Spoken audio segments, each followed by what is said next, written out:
What is up guys. तो इस साल गर्मी चरम सीमा पर है और इसी गर्मी से राहत पाने के लिए हम निकल चुके थे ऋषिकेश की तरफ गंगा नदी में राफ्टिंग करने के लिए। फिर हरिद्वार को पार करने के बाद हम पहुंचे ऋषिकेश में और यहाँ पर्वतों के बीच बहती विशालकाय गंगा नदी के नजारे देखने लायक थे और काफी समय अपना हमने वही नदी के किनारे घाटों में व्यतीत किया। अब समय आ चुका था रिवर राफ्टिंग का, जिसका अनुभव कुछ इस प्रकार रहा।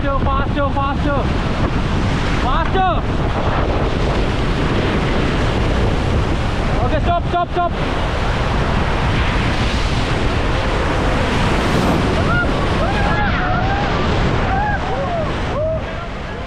राफ्टिंग का मेरा पहला अनुभव था, इसमें मुझे बहुत मजा आया और मैं इसे दोबारा ट्राई जरूर करूंगा। फिर रात को हम गए ऋषिकेश के कुछ मुख्य आकर्षणों की तरफ, जिसमें सबसे पहला है लक्ष्मण झूला और इससे केवल कुछ ही दूरी पर स्थित है राम झूला। और रात के समय जब ये जगमगा उठते हैं तब इनकी सुंदरता कई गुना बढ़ जाती है। फिर कुछ देर घाट में व्यतीत करने के बाद हम निकल गए ऋषिकेश की मुख्य बाजार की तरफ, जहाँ हमने आनंद उठाया इस बर्फीली मिठाई का। तो सुबह सुबह ऋषिकेश में गन्ने के रस का आनंद लेने के बाद और कुछ देर गंगा के तट में रेत में विलीन होने के बाद हम इन पत्थर गिरने की संभावना वाले रस्तों को पार करते हुए निकल चुके थे ऋषिकेश से देवप्रयाग की तरफ। और कुछ देर गढ़वाल के पर्वतों में यात्रा करने के बाद हम पहुंचे इस पवित्र स्थान पर, जहाँ पर अलकनंदा और भागीरथी नदी के संगम से उत्पन्न होती है गंगा नदी। यहाँ पर इस हरे और मटमैले पानी का मिश्रण होते हुए देखना अपने आप में एक थेरेपी है। फिर भागीरथी नदी पर बने इस पुल को पार करने के बाद हम पहुंचे नदियों के संगम में। ये दोनों नदियां अपने साथ बर्फीली हवाएं लेके आ रही थी, जिस वजह से वहाँ पे काफी ठंड थी और इतनी ठंड के बावजूद भी इस संगम में नहाने के लिए श्रद्धालुओं की भीड़ लगी हुई थी। फिर हमने एक होटल की तलाश करी, क्योंकि मौसम के खराब होने की संभावना थी और हमें देवप्रयाग में ही रुकना था। हमारा होटल एकदम परफेक्ट जगह पर था, यहाँ से दोनों नदियां और संगम बिल्कुल साफ साफ दिखाई दे रहे थे। अब समय था रात के भोजन पानी का और उसी के इंतजार में हमने डिनर टेबल पर बैठकर अपने दिन भर की गई क्रियाकलापों के बारे में गहन चर्चा करी और आगे की यात्रा का प्लान बनाया। हमारी सुबह हुई देवप्रयाग के इन सुंदर पहाड़ों के बीच। फिर वहाँ गंगा नदी को प्रणाम करके हम निकल गए थे अपने अगले पड़ाव टिहरी बांध की तरफ। लेकिन वहां जाने से पहले रास्ते में एक मुख्य आकर्षण और था, जो कि था धारी देवी मंदिर। और जैसा कि आप देख ही सकते हो, ये मंदिर नदी के बीचों बीच स्थित है और अभी ग्रीष्म ऋतु चल रही है, तो इस नदी में काफी कम पानी है। बरसात के मौसम में ये पानी इस पुल तक पहुंच जाता है। और कमाल की बात तो यह है कि उत्तराखंड की नदियों में इतनी भयानक प्राकृतिक आपदाएं आने के बावजूद भी आज तक इस मंदिर को कुछ भी नहीं हुआ। फिर कुछ देर वहीं धूप में भ्रमण करने के बाद हमने गर्मी से राहत पाने के लिए आनंद उठाया ठंडी शिकंजी का। और फिर इस तूफानी मौसम में हमने जारी रखी अपनी यात्रा टिहरी बांध की तरफ। और कुछ घंटे गाड़ी में बैठे सड़कों को निहारने के बाद हम पहुंचे भिलंगना नदी में, जो कि टिहरी बांध नामक इस विशालकाय मानव निर्मित झील में पानी भरने वाली एक मुख्य नदी है। इस नदी का आकार कभी बहुत छोटा हुआ करता होगा, लेकिन इस पर टिहरी बांध बनने की वजह से आज इसने ये विशालकाय रूप धारण कर लिया है। ये नदी आगे जाकर जहाँ भागीरथी नदी के साथ मिलती है, उस स्थान पर निर्मित की गई है विशालकाय दीवार, जो कि दो नदियों द्वारा लाए गए थे सारे पानी को रोक कर रखती है। तो सुबह सुबह मॉर्निंग वॉक करने के लिए हम पहुंचे हुए थे टिहरी डैम और गर्मियों में पानी कम होने के बावजूद इसका यह भयानक आकार देखकर हम आश्चर्यचकित रह गए। साथ में वहाँ पर हमें दिखाई दिए टिहरी डैम बनने के पहले के जीवन के कुछ अवशेष। फिर अपना कुछ समय वही डैम के किनारे व्यतीत करने के बाद हमने आनंद उठाया इन रसीले खीरों का। फिर टिहरी को टाटा बाय बाय करके हमने अपनी यात्रा को आगे बढ़ाया। रास्ते में जब हम भोजन पानी करने के लिए रुके तो हमें कुछ वस्तुएं पड़ी हुई मिली, जिससे हमने बनाई ये गुलेल। लेकिन गुलेल में लचीलेपन की कमी के कारण बहुत बड़ी सफलता हाथ नहीं लग पाई। यहाँ से आगे काफी लंबा सफर तय करने के बाद हम पहुंचे कौसानी। यहाँ से हिमालय पर्वत बिल्कुल सामने दिखाई देते हैं और कौसानी में है सौरभ का गाँव, तो हम उसके घर गए थे सब लोगों से मिलने के लिए। फिर दुनिया का सबसे स्वादिष्ट पानी यानी धारे का पानी पीने के बाद और गांव के कुछ प्रमुख सदस्यों से मिलने के बाद हम रवाना हुए नदी में स्नान करने के लिए। और वहां पर हमें देखने को मिला पत्थरों द्वारा नदी का पानी रोककर बनाया गया एक छोटा सा डैम और कुदरत की गोद में बने इस प्राकृतिक स्विमिंग पूल में हमने काफी देर स्नान किया। फिर वहां से पहाड़ों को अलविदा कहते हुए हम रवाना हुए अपनी घर की तरफ। तो आज की वीडियो के लिए बस इतना ही गाइस, यहीं तक था हमारा ये सफर। कमेंट करके बताओ कि हमें अगली यात्रा कहाँ करनी चाहिए। मैं मिलता हूँ आपसे अगली वीडियो में। बाय।